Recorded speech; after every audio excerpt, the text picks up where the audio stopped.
Welcome to Hyderabad property మరియు real estate news analysis and weekly round up. ఈ కార్యక్రమాన్ని మీకు అందిస్తున్నవారు కోల్డ్వెల్ బ్యాంకర్స్ సూత్ర ప్రాపర్టీ హైదరాబాద్. ఈ వారం హైదరాబాద్ రియల్ ఎస్టేట్ స్వరూపాన్ని మార్చేసే ఒక కీలకమైన ప్రభుత్వ నిర్ణయంతో మొదలు పెడుతున్నాం. నగరం యొక్క సరిహద్దులు అపూర్వంగా విస్తరిస్తున్నాయి. అసలు ఏం జరుగుతోంది? ఈ మార్పుల వెనుకున్న పూర్తి కథ ఏంటో వివరంగా చూసేద్దాం.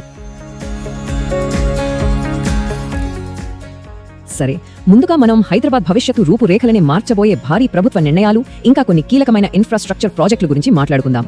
ఎందుకంటే ఇవి నగరం యొక్క లాంగ్ టర్మ్ గ్రోత్ మీద చాలా పెద్ద ప్రభావాన్ని చూపబోతున్నాయి. ఈ వారంలో బహుశా ఇదే అతిపెద్ద వార్త. జీహెచ్ఎంసీ వార్డుల సంఖ్యను 150 నుండి ఏకంగా డబుల్ చేసి 300కు పెంచుతూ ప్రభుత్వం ఉత్తర్వులు జారీ చేసింది. ఈ ఒక్క నిర్ణయంతో మన జీహెచ్ఎంసీ దేశంలోనే అతిపెద్ద మున్సిపల్ కార్పొరేషన్గా మారిపోయింది. అసలు ఈ విస్తరణ ఏ స్థాయిలో ఉందో చూడండి.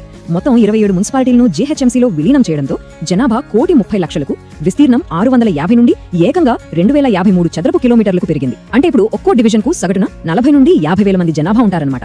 గత 18 ఏళ్లలో ఇలా జరగడం ఇదే మొదటిసారి. ఇది మన పట్టణ పరిపాలనలో ఒక కొత్త అధ్యాయం లాంటిది. ఇక కొత్తగా విలీనమైన ప్రాంతాల్లోని ప్రాపర్టీ ఓనర్స్ కి దీని అర్థం ఏంటంటే రాబోయే రోజుల్లో ప్రాపర్టీ ట్యాక్స్లలో అలాగే అందే పౌర సదుపాయాల్లో కూడా మార్పులుండే అవకాశం ఉంది. అయితే ఈ విస్తరణతో పాటే ఒక పెద్ద పరిపాలనాపరమైన ప్రశ్న కూడా మొదలైంది. ఇంతకాలం శివారు ప్రాంతాల్లో కొత్త ప్రాజెక్టులకు అప్రూవల్స్ ఇచ్చింది హెచ్ఎండిఏ. మరి ఇప్పుడు జీహెచ్ఎంసీ సరిహద్దులు పెరిగాక ఆ పవర్స్ ఎవరి చేతిలో ఉంటాయి? హెచ్ఎండిఏ నుంచి జీహెచ్ఎంసీకి బదిలీ అవుతాయా? ఇక్కడ నిజంగా ఆసక్తికరమైన విషయం ఏంటంటే హెచ్ఎండిఏకు డెవలప్మెంట్ ఫీజుల ద్వారా వచ్చే ఆదాయంలో సింహభాగం అంటే దాదాపు 95% ఇప్పుడు జీహెచ్ఎంసీలో కలిపిన ఈ ప్రాంతాల నుంచే వస్తోందన్నమాట. ఈ అధికారాల బదిలీకి ఏకంగా ముఖ్యమంత్రితో కూడిన ఒక హై లెవెల్ కమిటీ తీర్మానం అవసరం. ఇది హెచ్ఎండిఏ ఫైనాన్షియల్ ఫ్యూచర్ పై ఒక రకమైన అనిశ్చితిని సృష్టిస్తోంది. ఇక ఇన్ఫ్రాస్ట్రక్చర్ దగ్గరికి వస్తే కథలో 2 కోణాలు కనిపిస్తున్నాయి. ఒకవైపు దాదాపు 10,000 కోట్ల రూపాయల విలువైన 4 నేషనల్ హైవే ప్రాజెక్టులకు ఫైనల్ అప్రూవల్స్ రాబోతున్నాయి. ఇది చాలా మంచి విషయం. కానీ మరోవైపు చూస్తేనేమో నగరం ఎంతో కాలంగా ఎదురు చూస్తున్న రీజనల్ రింగ్ రోడ్ అంటే ఆర్ఆర్ టెండర్ల ప్రక్రియ మళ్లీ వాయిదా పడింది. అంతేకాదు కాంట్రాక్టర్లు, బ్యాంకర్లు ముందుకు రాకపోవడం వల్ల హెచ్ఏఎం పద్ధతిలో చేపట్టే రోడ్ ప్రాజెక్టులు కూడా ఆగిపోయాయి. దీనికి తోడు డిఫెన్స్ ల్యాండ్ అక్విజిషన్ సమస్యల వల్ల మూసీ రివర్ ఫ్రంట్ ప్రాజెక్ట్ కూడా ఆలస్యమవుతూనే ఉంది. సరే, ఈ పాలసీ మార్పులు, ఇన్ఫ్రాస్ట్రక్చర్ సంగతి పక్కన పెడితే వీటికి మన మార్కెట్ ఎలా స్పందిస్తుంది? అసలు ఇన్వెస్టర్ల నమ్మకం ఎటువైపు ఉంది? డబ్బు ఎటువైపు వెళ్తోంది? ఇప్పుడు చూద్దాం. వెస్ట్ హైదరాబాద్ అంటే మనకు వెంటనే గుర్తొచ్చేది కోకాపేట, అందులోనూ నియోపోలిస్ లేఅవుట్. ఇది మళ్లీ వార్తల్లోకి వచ్చింది. ఇక్కడ జరిగిన ల్యాండ్ ఆక్షన్స్ ఎలాంటి రికార్డులు క్రియేట్ చేశాయో మనందరికీ తెలిసిందే. మొన్న మధ్యే 29 ఎకరాల అమ్మకం ద్వారా 3,800 కోట్లకు పైగా సంపాదించిన హెచ్ఎండిఏ ఇప్పుడు మరింత పెద్ద టార్గెట్ పెట్టుకుంది. మిగిలిన 70 ఎకరాల వేలం ద్వారా ఏకంగా 7,000 కోట్ల రూపాయలు లక్ష్యంగా పెట్టుకుంది. ఇది మార్కెట్లో ఎంత కాన్ఫిడెన్స్ ఉందో, భూమి విలువపై అంచనాలు ఏ రేంజ్ లో ఉన్నాయో చెప్పడానికి ఒక పెద్ద ఉదాహరణ. ఇక కమర్షియల్ రియల్ ఎస్టేట్ లో అయితే హైదరాబాద్ అస్సలు తగ్గట్లేదు. గ్లోబల్ కేపబిలిటీ సెంటర్లను అంటే పెద్ద పెద్ద మల్టీనేషనల్ కంపెనీల టెక్నాలజీ ఆపరేషన్ సెంటర్లను ఆకర్షించడంలో మన నగరం దేశంలోనే 2వ స్థానంలో నిలిచింది. 2020 నుండి 24 మధ్య దేశంలో జరిగిన మొత్తం జీసీసీ లీజింగ్ లో హైదరాబాద్ వాటా 17%. బెంగళూరు తర్వాత మనదే టాప్ ప్లేస్. దీనివల్ల మనకు లాభం ఏంటంటే ఇలాంటి సెంటర్లు వస్తే హై స్కిల్డ్ జాబ్స్ వస్తాయి. దాంతో పాటు మంచి రెసిడెన్షియల్ ప్రాపర్టీస్ కి డిమాండ్ కూడా ఆటోమేటిక్ గా పెరుగుతుంది. ఇంతకీ ఏ కంపెనీలు వస్తున్నాయో తెలుసా? అమెరికాకు చెందిన రిటైల్ దిగ్గజం Costco, financial services company western union, ఇంకా యూకేకు చెందిన లాజిస్టిక్స్ కంపెనీ స్టోల్ట్ నీల్సన్ ఇలాంటి పెద్ద కంపెనీలు మన నగరంలో తమ సెంటర్లను ఏర్పాటు చేయబోతున్నాయి. రిటైల్, ఫైనాన్స్, లాజిస్టిక్స్ ఇలా విభిన్న రంగాలను మన నగరం ఆకర్షిస్తోందనడానికి ఇదే నిదర్శనం.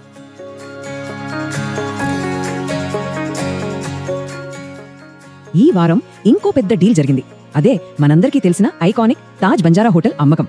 బంజారా హిల్స్ లోని ఈ 3.4 ఎకరాల ప్రైమ్ ప్రాపర్టీని ఆరో రియాలిటీ 315 కోట్లకు కొనుగోలు చేసింది. ఈ ప్రైమ్ లొకేషన్ లో ఖచ్చితంగా ఒక ప్రీమియం హైరైజ్ లేదా ఒక మంచి మిక్స్ జ్యూస్ ప్రాజెక్ట్ వచ్చే అవకాశం బలంగా కనిపిస్తోంది. సరే, మార్కెట్ మూవ్మెంట్స్ బాగున్నాయి. కానీ రెగ్యులేషన్, రూల్స్ సంగతేంటి? మార్కెట్లో పారదర్శకత, వినియోగదారుల హక్కుల పరిరక్షణకు ఎలాంటి చర్యలు తీసుకుంటున్నారు? వాటి గురించి కూడా ఇప్పుడు చూద్దాం. ప్రభుత్వ భూమిని ఒక సీనియర్ రాజకీయ నాయకుడి కుటుంబ సభ్యులకు ఇంకా నగర మేయర్కు ప్రాధాన్యత ఇచ్చి క్రమబద్ధీకరించడంపై తెలంగాణ హైకోర్టు ప్రభుత్వాన్ని చాలా తీవ్రంగా ప్రశ్నించింది. వాళ్ళిద్దరి పట్ల ఇంత ఉదారంగా ఉంటే అందరి పట్ల అలాగే ఉండండి అని చాలా ఘాటుగా వ్యాఖ్యానించింది. అసలు విషయం ఏంటంటే మార్కెట్ విలువ గజానికి 60,000 రూపాయలకు పైగా ఉన్న చోట కేవలం 350 రూపాయలకే భూమిని క్రమబద్ధీకరించారు. ఈ తేడా చూసారా? ఈ భారీ వ్యత్యాసాన్ని ఎత్తి చూపిన కోర్టు ఈ పాలసీని అందరికీ సమానంగా అప్లై చేయండి, లేదంటే ఈ తప్పును సరిదిద్దండి అని ప్రభుత్వాన్ని ఆదేశించింది. ఇక మోసాల విషయానికొస్తే ఎన్ఫోర్స్మెంట్ డైరెక్టరేట్ రంగంలోకి దిగింది. ప్రీ లాంచ్ ఆఫర్ల పేరుతో 300 మంది కొనుగోలుదారుల దగ్గర నుండి 80 కోట్ల రూపాయలు వసూలు చేశారన్న ఆరోపణలతో భువన్ తేజ ఇన్ఫ్రా సంస్థపై ఈడీ సోదాలు చేసింది. ఇది డెవలపర్లపై నిఘా పెరుగుతోందనడానికి ఒక సంకేతం.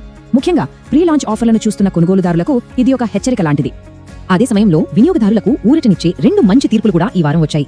ఒకటి, ఫ్లాట్ మెయింటెనెన్స్ ఫీజులను అందరికీ ఒకేలా కాకుండా ఎవరి ఫ్లాట్ సైజుకు తగ్గట్టుగా అంటే స్క్వేర్ ఫుట్ ఆధారంగానే వసూలు చేయాలని కోర్టు స్పష్టం చేసింది. ఇక రెండో కేసులో లేఅవుట్ ను అక్రమంగా మార్చిన బిల్డర్ కొనుగోలుదారుకు చట్టబద్ధమైన పార్కింగ్ స్థలాన్ని ఇవ్వాల్సిందేనని ఆదేశించింది. ఈ తీర్పులు ఇతర ఫ్లాట్ ఓనర్స్ కి, కొనుగోలుదారులకు చాలా ధైర్యాన్ని ఇస్తాయి. ఎందుకంటే ఇవి ఫ్యూచర్ కేసులో ఒక ఉదాహరణగా నిలుస్తాయి. ఇప్పుడు కొంచెం గ్రౌండ్ రియాలిటీకి వద్దాం. అంటే మనందరి జీవన నాణ్యతపై నేరుగా ప్రభావం చూపే భూపరిరక్షణ, పర్యావరణ సమస్యల వంటి అంశాల గురించి మాట్లాడుకుందాం. ప్రభుత్వ భూముల విషయంలో ఒకేసారి రెండు భిన్నమైన చిత్రాలు కనిపిస్తున్నాయి.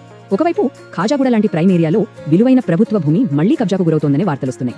మరోవైపు నిజాంపేటలో కబ్జాకు గురైన 10 ఎకరాల భూమిని హైడ్రా తిరిగి స్వాధీనం చేసుకుని పబ్లిక్ నోటీసులు కూడా ఏర్పాటు చేసింది. ప్రభుత్వ ఆస్తులను కాపాడటానికి హైడ్రా చొరవ తీసుకుంటోంది. ఇక పర్యావరణ సవాళ్లను కూడా మనం విస్మరించలేం. కాలుష్యం వల్ల నగరంలోని 40 సరస్సులలో డిజాల్వ్డ్ ఆక్సిజన్ లెవెల్స్, అంటే నీటిలో కరిగిన ప్రాణవాయువు స్థాయిలు ప్రమాదకరంగా పడిపోయాయని పొల్యూషన్ కంట్రోల్ బోర్డు నివేదిక వెల్లడించింది. ఇది పట్టణీకరణ మన సహజ వనరులపై ఎలాంటి ప్రభావం చూపుతోందో స్పష్టంగా చూపిస్తోంది. సరే, ఇప్పటిదాకా ఈ వారం జరిగిన ముఖ్యమైన విషయాలన్నీ చూసాం కదా. ఇప్పుడు ఒక్కసారి వీటన్నింటి సారాంశమేంటో, మనం ఏం గుర్తుపెట్టుకోవాలో క్లుప్తంగా చూద్దాం. మొత్తం మీద చూస్తే ఈ వారం 4 ప్రధాన అంశాలు మనకు స్పష్టంగా కనిపిస్తున్నాయి. మొదటిది, జీహెచ్ఎంసీ విస్తరణ, వెస్ట్ హైదరాబాద్ మార్కెట్ బలం, ఇవన్నీ నగరం ఒక కొత్త అగ్రెసివ్ గ్రోత్ ఫేజ్ లోకి వెళ్తోందని సూచిస్తున్నాయి. రెండవది, ఆర్ఆర్ఆర్, మూసీ, రివర్ ఫ్రంట్ లాంటి కీలక ప్రాజెక్టులలో జాప్యం. ఇది మన ఆశయాలకు, వాస్తవ అమలుకు మధ్య ఉన్న గ్యాప్ ని చూపిస్తోంది. మూడవది, కోర్టులు, కేంద్ర ఏజెన్సీలు అక్రమాలపై కఠినంగా వ్యవహరిస్తూ మార్కెట్లో మరింత పారదర్శకత కోసం ఒత్తిడి తెస్తున్నాయి. ఇక చివరిగా, హైడ్రా లాంటి ఏజెన్సీల చర్యలు, వినియోగదారుల కోర్టు విజయాలు, ఇవన్నీ పౌరులకు సాధికారత కల్పిస్తున్నాయి. ముగింపుగా మనందరినీ ఆలోచింపచేసే ఒకే ఒక ప్రశ్న: హైదరాబాద్ మార్కెట్ దాని సరిహద్దులు ఇంత రికార్డ్ వేగంతో విస్తరిస్తున్నప్పుడు నగరం యొక్క మౌలిక సదుపాయాలు, పరిపాలనా వ్యవస్థలు ఆ వేగాన్ని నిజంగా అందుకోగలవా? Thanks for listening. ప్రాపర్టీ మరియు రియల్ ఎస్టేట్ సెక్టర్ను ప్రభావితం చేసే వార్తలు, అలాగే హైదరాబాద్ మరియు పరిసర ప్రాంతాల్లోని లివింగ్ క్వాలిటీపై ప్రభావం చూపే అప్డేట్స్ ను మా ఎక్స్పర్ట్ క్యూరేటెడ్ న్యూస్ ఇన్సైట్స్ ద్వారా తెలుసుకుంటూ ఉండండి. For additional details you may refer to local news papers.